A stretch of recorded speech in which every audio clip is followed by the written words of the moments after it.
In this video, we are going to begin our Quiz 5 review and review how to convert sentences to logic.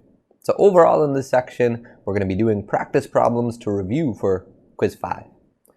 All right, so let's let P and Q be propositions. So recall that the proposition not P, we denote it in symbols with this symbol, that stands for not, and then we write P. If I want to denote the proposition P and Q, symbolically we write P and then this upside down V that stands for and then a Q.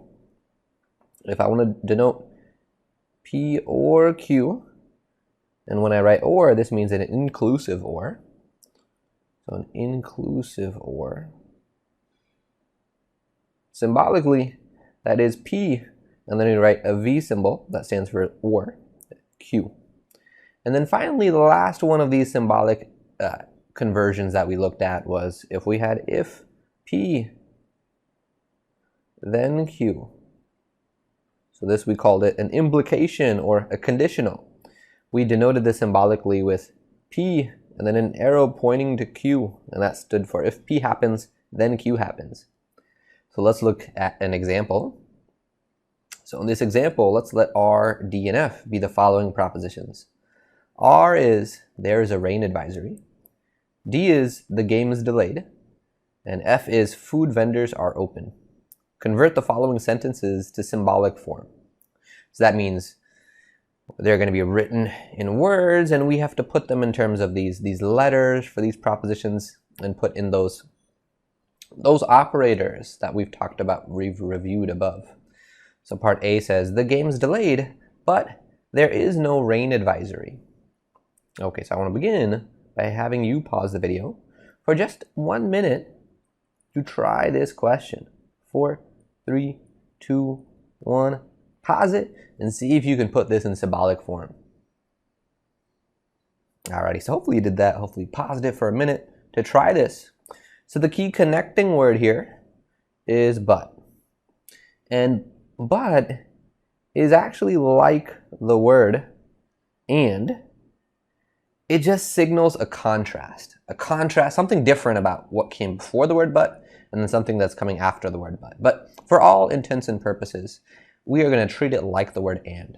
So this is, let's put an and operator. And what's coming before that is the game is delayed, which is D. And then what's coming after that is there is no rain advisory, which is the negation of R. So after the and, we're going to put the negation of R, and that is this sentence in symbolic form. Alrighty, let's look at another part to this example. So part B, let me zoom it out a little bit so we can see the original statements. B says the game is delayed or food vendors are closed when there is a rain advisory.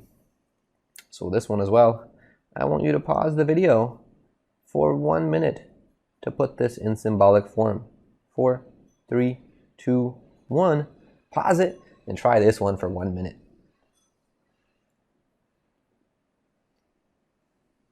Alrighty, so hopefully you did that. Hopefully you paused it for about a minute or so to try to put this in symbolic form.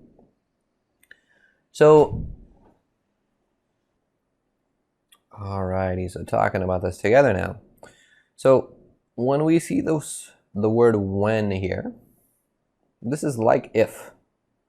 So when it says when there's a rain advisory, that's kind of like saying if there's a rain advisory.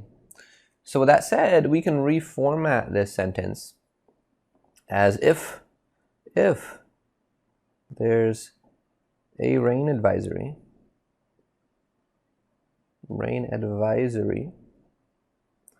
then the game is delayed then the game is delayed or food vendors are closed or vendors are closed. Okay, so let's express that symbolically now. So this is an if-then statement, so I need an implication. And what comes, the first part of the implication is if there's a rain advisory. So that is R. If there's a rain advisory, that's R. And then after the second part of it, so the then portion, is an or statement. So I need to put a parentheses, and let's put an or symbol. So one part of that is the game's delayed, which is D. And the second part of the or statement is vendors are closed, which is the negation of F. So I need to put the negation of F, and maybe let me even put a parentheses around that. And that is it. That is this sentence in symbolic form. All right, let's do one final part to this example. Part C, which says the game being delayed is necessary for there to be a rain advisory. Okay, so I'm going to zoom it out a little bit so we can see the original 3 propositions and ask you to pause the video for another minute to try this. 4, 3, 2, 1, pause it and try this one for 1 minute. Alrighty, so hopefully you did that. Hopefully you paused this one for a minute to try it. So this one might be a little bit more challenging when we first see it. The key connecting phrase here is necessary for. So when it says the game being delayed is necessary for there to be a rain advisory, that's saying the game being delayed needs to happen when there is a rain advisory. So is necessary for is another way of saying like that thing needs to happen. Here it's saying the game being delayed needs to happen when this other thing occurs. So let's rephrase this sentence like that. So when there is a rain advisory, then the game being delayed needs to happen. In other words, the game will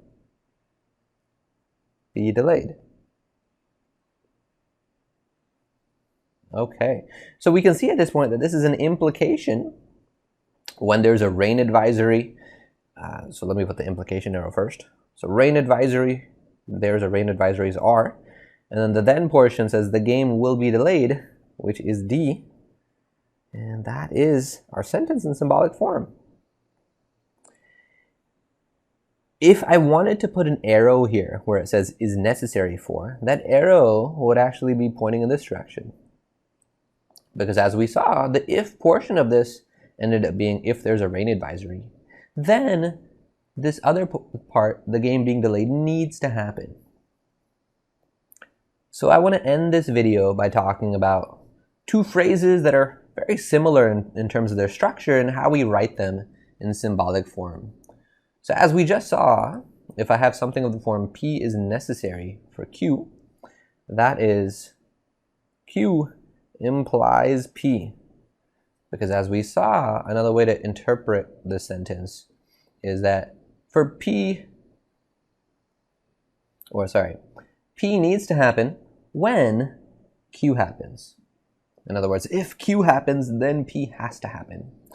Whereas if I see the word sufficient, when it says P is sufficient for Q to happen, that means if P happens, that is sufficient. That guarantees that Q will then have to happen. So symbolically, that is P implies Q.